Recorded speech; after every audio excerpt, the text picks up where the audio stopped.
1619 چھوٹے بڑے intelligence based operations کیے۔ اس دوران 1172 دہشت گردوں کو فاصلے جہنم یا گرفتار کیا گیا۔ دہشت گردی کے ناسور سے نمٹنے کے لیے روزانہ کی بنیاد پر 77 سے زائد آپریشنز افواج پاکستان، پولیس، انٹیلیجنس ایجنسیز اور دیگر قانون نافذ کرنے والے ادارے انجام دے رہے ہیں۔ رواں سال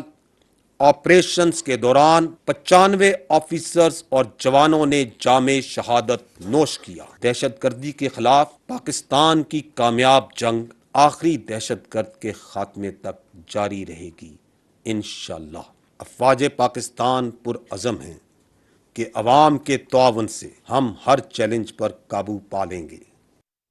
D G I S P R نے بتایا دفاعی بجٹ 12.5% ہے، پچھلے سال 16% تھا۔ اس سال پاک فوج کا بجٹ تاریخ کی کم ترین سطح پر ہے۔ دفاعی بجٹ ملک کی معیشت کے تناسب سے ہے۔ پاک افواج خود کو ملک سے قطعاً علیحدہ نہیں سمجھتی۔ پاکستان کا دفاعی بجٹ جو ہے وہ اس سال جو کل بجٹ کا 12.5% کے قریب ہے، جو لاسٹ ایئر 16% تھا۔ اس سال کا جو بجٹ ہے وہ ایلوکیشن وائز تاریخ کی کم ترین سطح پہ، کہ یہ جو دفاعی بجٹ میں کٹوتی ہے یہ ملک کی جو اوور آل معیشت ہے یہ اس کے تناسب سے ہے۔ دفاعی فوجیں ہیں یہ اپنے آپ کو ملک سے اور ملک کی معیشت سے قطعاً علیحدہ نہیں سمجھتے۔ ہمارے جو ان سے ہیں، ہمارے جو مسائل ہیں وہ سانجھے ہیں اور ہم نے ان کا سانجھا حل نکالنا ہے۔ یہ جو دفاعی بجٹ کا آپ تناسب کر رہے ہیں اور ٹیکنالوجی کا تناسب کر رہے ہیں، یہ کوئی آج 2023 کا نہیں ہے۔ پاکستان اور انڈیا کا دفاعی بجٹ کا جو فرق ہے یہ تو کئی سالوں سے ہے، یہ تو کئی دہائیوں سے چل رہا ہے۔ اس کے باوجود 27 فروری 2019 آپ کے سامنے ہے، جہاں انہوں نے پوری تیاری کے ساتھ آئے اور اس کو پوری دنیا کے سامنے ہزیمت اٹھانا پڑی۔ اس کے باوجود پچھلی 2 دہائیوں سے زیادہ جو دہشت گردی کی دشوار ترین اور موسٹ ڈیفیکلٹ فائٹ ہے،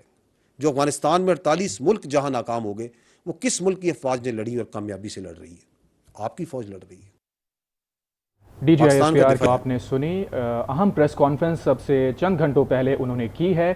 اسی پریس کانفرنس پر مزید بات کرنے کے لیے ہمیں جوائن کیا ہے سینئر اینکر پرسن شوکت پراچا نے۔ شوکت صاحب، جس طرح ہم پچھلے گھنٹے میں بھی گفتگو کر رہے تھے کہ آج کی اہم ترین پریس کانفرنس میں مختلف امور پر D G I S P R نے گفتگو کی ہے، اور اگر ان چیدہ نکات کا جائزہ لیا جائے تو 9 مئی کے حوالے سے سارا فوکس رہا۔ انٹیلیجنس بیس اور دہشت گردی کے متعلق جو آپریشنز کیے جا رہے ہیں اس متعلق بھی آگاہ کیا انہوں نے، اور شہداء کے جو لواحقین ہیں ان میں کتنا غم و غصہ پایا جاتا ہے اس حوالے سے بھی D G I S P R نے بات کی۔ احتسابی کے عمل کے حوالے سے بھی بات کی۔ یہیں سے شروع کرتے ہیں۔ فوج کے اندر جو اکھاڑ بچھاڑ کی گئی ہے، کچھ افسران کو نکالا گیا ہے، کچھ کے خلاف آپریشنز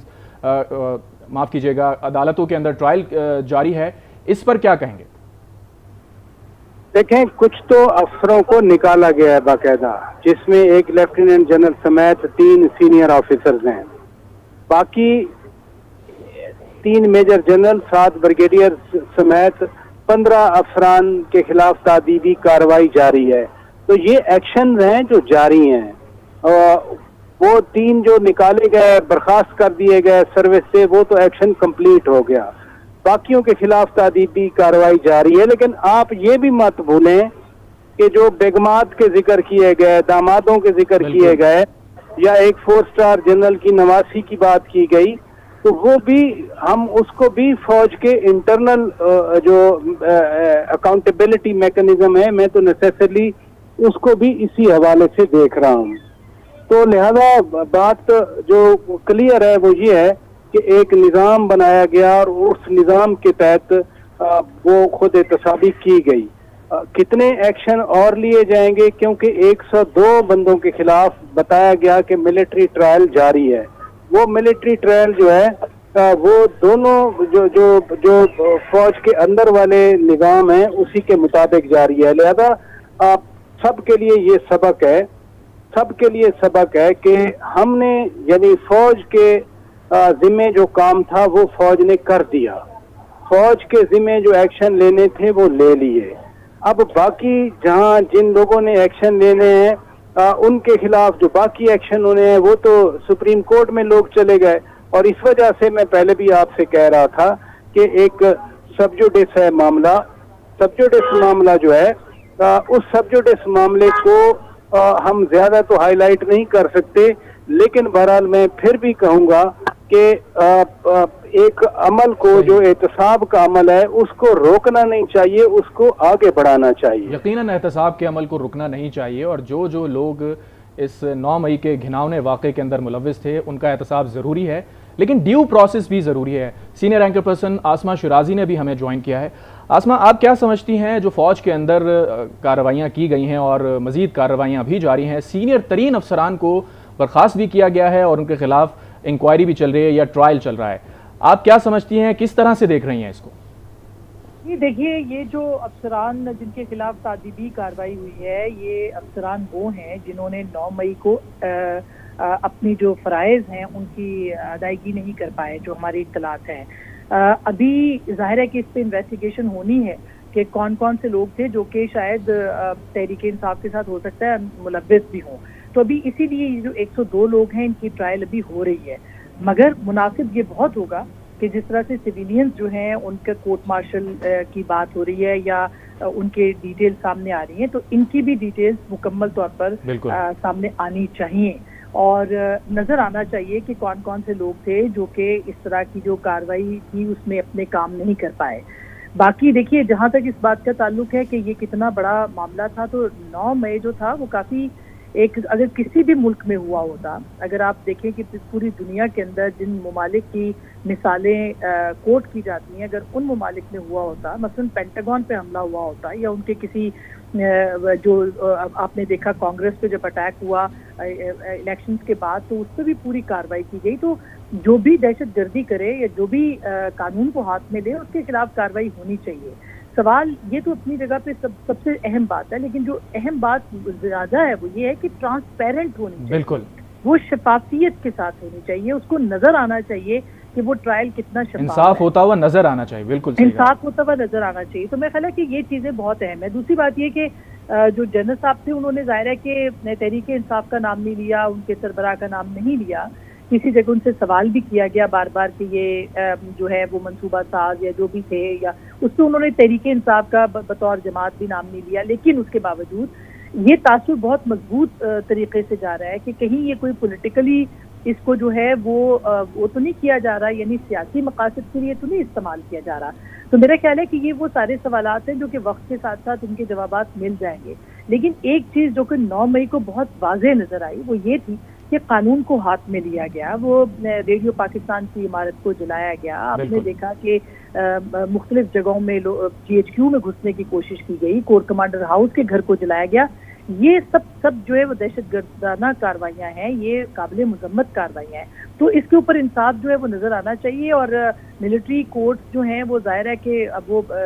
کر دی گئی ہیں۔ یہ جو بات فراج صاحب کہے تھے سبجوڈس معاملہ بھی ہے، اس کے اوپر بات ہے، لیکن یہ قانون کوئی نیا قانون تو ہے نہیں، یہ بہت پرانا قانون ہے۔ ڈیورنگ لاسٹ 3.5 ایئرز یا 4 سال 4.5 سال جو عمران خان صاحب کے 3.5 سال تھے، اس میں بھی سویلینز کے کورٹ مارشلز ہوئے ہیں۔ اس کی ایک سب سے بڑی مثال حسین عسکری مہدی جو کہ ایک سابق جو خط لکھنے پر ان کے صاحبزادے تھے، جی ہاں، اور ان کو ابھی جو ہے وہ رہائی ملی ہے، تو ان کے پاس ظاہر ہے کہ جو بھی لوگ ہوں گے اس میں ملوث، ان کے پاس یہ اختیار ہوگا کہ وہ کورٹ کے پاس بھی جائیں، وہ اپیلیں بھی کریں، وہ اپنی بات بھی کریں، لیکن سویلینز کو کا کورٹ مارشل ظاہر ہے کہ ایک بہت ہی ایک کنٹروورشل چیز جو ہے وہ ہو سکتی ہے، اور اس کے اوپر بات ہوتی رہے گی۔ جہاں تک اس بات کا تعلق ہے کہ عدالتیں اگر عدالتیں انصاف سے کام لے رہی ہوں، نظام انصاف سے کام لے رہا ہو، تو پھر ظاہر ہے کہ حالات مختلف ہوتے ہیں، لیکن آپ نے دیکھا ہے کہ پچھلے 1 سال کے اندر ایک مخصوص لوگوں کو، مخصوص جماعت کو پوری طرح سے جو ہے وہ ریلیف بھی ملا ہے، اور ہر طرح یہاں تک کہ جو مقدمات درج نہیں ہوئے ان میں بھی ریلیف ملا ہے، جو آنے والے ہونے والے ممکنہ مقدمات ہیں ان میں بھی ریلیف ملا ہے۔ تو سوالات ہی سوالات ہیں اگر آپ دیکھیں اس حوالے سے، لیکن آج بہرحال ایک جواب ضرور مل گیا ہے، اور جواب یہ ہے کہ اگر فوج اپنے اندر یعنی اپنے ادارے کے اندر جو ہے وہ صفائی کر رہی ہے اور ایسے لوگوں کو آئیڈینٹیفائی کر رہی ہے تو اس کا مطلب یہ ہے کہ جو باہر ملوث ہیں لوگ اس میں، اس پوری سازش میں، اس پورے منصوبے میں، ان کے خلاف بھی کارروائی مکمل ہوگی، بے شک وہ منصوبہ ساز ہوں یا کوئی بھی ہوں۔ تو البتہ ایک بات جو کہ بار بار کی جا رہی ہے، شفافیت اور جو ٹرانسپیرنسی ہے وہ ضرور نظر آنی چاہیے۔ ایسا نہیں ہونا چاہیے کہ بند کمروں میں سزائیں ہو جائیں اور لوگوں کو پتہ نہ چلے۔ بالکل آسما، آپ نے ٹرانسپیرنسی کی بات کی، شفافیت کی بات کر رہے ہیں، یہ انتہائی اہم نقطہ ہے کیونکہ سینئر ترین افسران کو یا تو ٹرائل کا سامنا ہے یا انہیں برخاست کیا جا چکا ہے۔ D G I S P R نے آج رینکس تو بتائے ہیں لوگوں کے، لیکن ان کے نام نہیں بتائے، اور اس کی کچھ مزید ڈیٹیل اگر بتاتے تو کچھ زیادہ کلیئرٹی آ جاتی ہے۔ آپ کیا سمجھتی ہیں کہ آنے والے دنوں میں ہمیں یہ معلومات بھی ملیں گی؟ بالکل ملنی چاہیے۔ یہ تو پاکستان کا جو ہمارے پاس جو اطلاعات تک رسائی کا ایکٹ ہے، یہ قانون موجود ہے، یہ ہمارا حق ہے جاننا کہ کس کس کے بارے میں کیا کیا کارروائی کی جا رہی ہے، اور اگر مناسب ہو کہ افواج پاکستان نے اتنے کام کیے ہیں اور اپنے اندر چھان بین کر رہے ہیں، اور اپنے لوگ اندر جو لوگ موجود تھے جو کہ نااہل تھے یا جو اس میں ملوث بھی تھے، ان کے خلاف وہ کارروائی کر رہے ہیں، تو اس میں کیا مذائقہ ہے کہ وہ پاکستان کے عوام کے ساتھ یہ شیئر نہ کریں؟ ان کو شیئر کرنا چاہیے، ان کو ڈیٹیلز کرنا چاہیے، مگر میرا خیال ہے چونکہ ابھی ابتدائی کارروائی ہو رہی ہے تو اس لیے بہت ساری چیزیں جو ہیں وہ اس مرحلے کے اوپر طے نہیں ہو پائی۔ ہو سکتا ہے کہ آگے جا کے یہ ساری ڈیٹیل جو ہے سامنے آئیں، اور آنا چاہیے، یہ ہمارا حق ہے۔ اگر سویلینز کے خلاف مقدمات جو ہیں وہ سویلین عدالتوں یا ملٹری کورٹ کے اندر آ رہے ہیں اور لوگ ان کے بارے میں جانتے ہیں، تو ان افسران کے بارے میں جاننا بھی حق ہمارا ہے، اور اس کے اوپر بھی پوری جو معلومات ہیں وہ پاکستان کے عوام کو ملنی چاہیے۔ امید کی جا سکتی ہے کہ جس طرح سے بہت ساری چیزیں غیر معمولی ہیں، تو اس معاملے کے اوپر بھی آگے جا کے جو نام ہے وہ سامنے آ سکیں گے۔ تو چیزیں تو بہت ساری ہونے والی ہیں، اور ایک طرح سے اگر آپ دیکھیں کہ آج انہوں نے سیاسی ڈائلاگ کی بھی بات کی ہے احمد شریف صاحب نے کہ آپس میں بات چیت کریں، تو اس کا مطلب یہ کہ ایک ونڈو بھی کھلی ہے کہ بھئی سب لوگ جو ہے انکلوسیو ٹاک کی طرف جائیں، اور پی ٹی آئی کے لیے بھی ایک رستہ آگے جا کے ہو سکتا ہے کہ وہ ان سارے معاملات کے اندر شامل ہوں۔ لیکن فوج کو سیاست سے الگ رہنا چاہیے، اور ان کا کام جو ہے وہ سیاست۔ بالکل آسما، یہ آپ نے بہت اہم نقطہ اٹھایا ہے کہ جو بات چیت کی ونڈو کا ذکر کیا گیا ہے، اس کے بغیر تو ظاہر ہے ملک آگے بڑھ ہی نہیں سکتا۔ اسی نقطے پر شوکت پراچا، آپ کی بھی رائے جاننا چاہیں گے۔ جس طرح سے کہا گیا کہ تمام جو اسٹیک ہولڈرز ہیں وہ ساتھ بیٹھیں اور ایک وے فارورڈ بنائیں، اس پر کیا کہیں گے آپ؟ دیکھیے، فوج نے پہلی بار یہ بات نہیں کی مذاکرات والی، یا دیگر اداروں نے بھی، آپ کو یاد ہے اسلام آباد ہائی کورٹ بھی بار بار کہتی رہی کہ مذاکرات کریں، خود سپریم کورٹ میں بھی بار بار کہا گیا، لیکن سوال تو یہ پیدا ہوتا ہے نا کہ ضد میں یا غرور میں یا زوم میں کون تھے؟ کون ان مذاکرات کے لیے انکار کر رہے تھے؟ کون کہتے تھے کہ نہیں ہم انقلاب لے آئیں گے؟ جو آج D G I S P R نے بھی بات کی کہ انقلاب کا جھوٹا نعرہ لگا کر نوجوانوں کو ورگلایا گیا، تو کون لوگ تھے جو رکاوٹ تھے؟ مذاکرات کی بات اب مذاکرات کے لیے جو کچھ لوگ بچ گئے وہ تو پہلے ہی اپنے چیئرمین کو کہتے رہے۔ مجھے بالکل یاد ہے مخدوم شاہ محمود قریشی صاحب کی بات، جب 3 دن ٹاکس چلی تھی تو پھر انہوں نے کہا تھا کہ جی وہ تو تیسرے دن، ہم نے تیسرے دن جب مذاکرات کا تیسرا دن تھا تو ہمیں چیئرمین ہمارے کا فون آ گیا تھا کہ جی آپ اتنے لمبے مذاکرات کیوں کر رہے ہیں؟ تو مذاکرات کا جو آپشن ہے یا مذاکرات کی تجویز ہے وہ نئی نہیں ہے، لیکن ابھی کیا مذاکرات کی آڑ میں ان شر پسندوں کے خلاف عمل رک جائے گا؟ وہ تو رکنے والا نہیں ہے۔ جو اس 9 مئی کے خلاف تھے وہ مذمت بھی کر گئے، وہ پارٹی بھی چھوڑ کے چلے گئے، تو باقی جو ابھی انڈر گراؤنڈ ہیں یا ان کے جو سپورٹرز یا ان کو جو پروموٹ کرنے والے بیرون ملک چھپے بیٹھے ہیں، وہ تو آپ کے ہاتھ آنے سے ابھی نہیں رہے۔ سب سے بڑا چیلنج تو بیرون ملک ابھی جو بدنام کیا جا رہا ہے ملک کو یا ملک کے اداروں کو، مسلح افواج کو، وہ تو سب سے بڑا چیلنج ہے۔ کانگریس مینوں کے پاس پہنچ جاتے ہیں، ان کو کہتے ہیں جی خط لکھیں آپ، وہ خط لکھ دیتے ہیں، وہ اپنے اسٹیٹ ڈپارٹمنٹ، اپنے سیکرٹری آف اسٹیٹ کو خط لکھ دیتے ہیں، وہ کیسے ہینڈل ہوگا؟ لہذا جو پروپیگنڈا جس کی بنیاد پہ ہم بات کر رہے ہیں کہ نوجوانوں کو ورگلایا گیا، وہ پروپیگنڈا کرنے والے